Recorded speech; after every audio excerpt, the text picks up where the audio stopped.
नमस्कार। आज आम एक्सेल रो एक एमिति जबरदस्त ट्रिक शिखिबा जहा घंटा घंटार काम को मिनिट्रे करदेव। तेबे चलंतु आरंभ करिबा। केबे एमटी हेइछि कि एक्सेल रे तारीख आउ दिनर ना गोटी गोटी करी टाइप करी करी विरक्त लागिलानी। बहुत समय जाउछि नहे कि जदि हाँ तेबे एही समस्यार समाधान एइठी अछि। हाँ, कल्पना करंतु टिके पूरा वर्षकर तारीख लेखिबाकू अछि, गोटे परे गोटे टाइप करिबा। केते जे समय लागिबो आउ केते बोरिंग काम। किंतु किछि चिंता नाही, कारण एही मैनुअल कामर गोटे बहुत सहज समाधान अछि। चलंतु देखिबा केमिति तारीख गुड़िकू ऑटोमेटिक भाबे तैयारी करा जाई पारिबो। अच्छा, तेबे कामटा आरंभ करिबा। सबुठु प्रथम काम हैला जेउ तारीखरु आरंभ करिबाकू अछि ताकू प्रथम सेल रे टाइप करिदबा। जेमिते कि धरंतु आमे सेल A1 रे लेखिले 01/01/2025। एबे आसिला प्रकृत मजा। एकदम छोटो किंतु बहुत कामिका फॉर्मूला। ठीक ता तळ सेल रे केवल टाइप करिबाकू हेबो =A1+1। बस एतिकी। देखिले तो केते सरल। एई फॉर्मूला को A2 सेल रे लेखि सारिबा परे सेल रो तळ डाहण कोण को जानतु। सेठी गोटे छोटो वर्ग चिन्ह देखा जिवो। बस ताकू धरी जेते दूर दरकार तळ को टाणी आनंतु।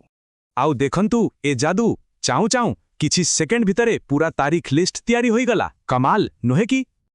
ठीक अछि, तारीख लिस्ट तो रेडी, किंतु काम इतिकरे सरिनी। एबे प्रश्न होउची प्रति तारीखर दिन केमिति जानिबा? माने सोमवार ना मंगलवार? ताकू भी कोन ऑटोमेटिक करी हबो? हाँ, निश्चय करी हेबो। एथिपाई आमे तारीख पाखर सेल रे माने B1 रे आउ गोटे बढ़िया फॉर्मूला व्यवहार करिबा। आउ सही फॉर्मूलाटी हेउची =text A1, DDD. एटी टेक्स्ट फंक्शन रो कामो हैला A1 सेल रे थिवा तारीख को नहीं ताकू टेक्स्ट फॉर्मेट रे देखाइबा। आउ DDD रो अर्थ हैला दिनर पूरा ना देखाओ। मोटामोटी भावे कहिले टेक्स्ट फंक्शन जे कोनोसी वैल्यू को आम इच्छा अनुसारे टेक्स्ट फॉर्मेट रे बदली दिए। एटा बहुत कामरे आसे। तेबे चलंतु एबे ई दुईटा फॉर्मूला को एकाठी करी देखिबा आ हमर फाइनल ऑटोमेटेड शीट तैयारी करिबा।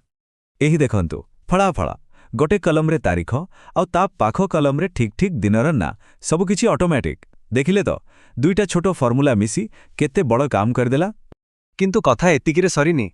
आसंतु आहुरी किछि मजादार शॉर्टकट्स आउ टिप्स जानिबा जहा काम को आहुरी स्पीड करिदेबो। एइटा गोटे क्विक टिप। जदि कोनोसी सेल रे आजिर तारीख दरकार, कीबोर्ड रे केवल कंट्रोल आउ सेमिकोलन एका संगरे दबंतु। देखिबे तारीखटा तुरंत आसी जिवो। आउ गोटे कथा, टेक्स्ट फॉर्मूला रे जदि दिनर पूरा ना दरकार जेमती मंडे, ताहले 4टा डी माने DDDD व्यवहार करिवे।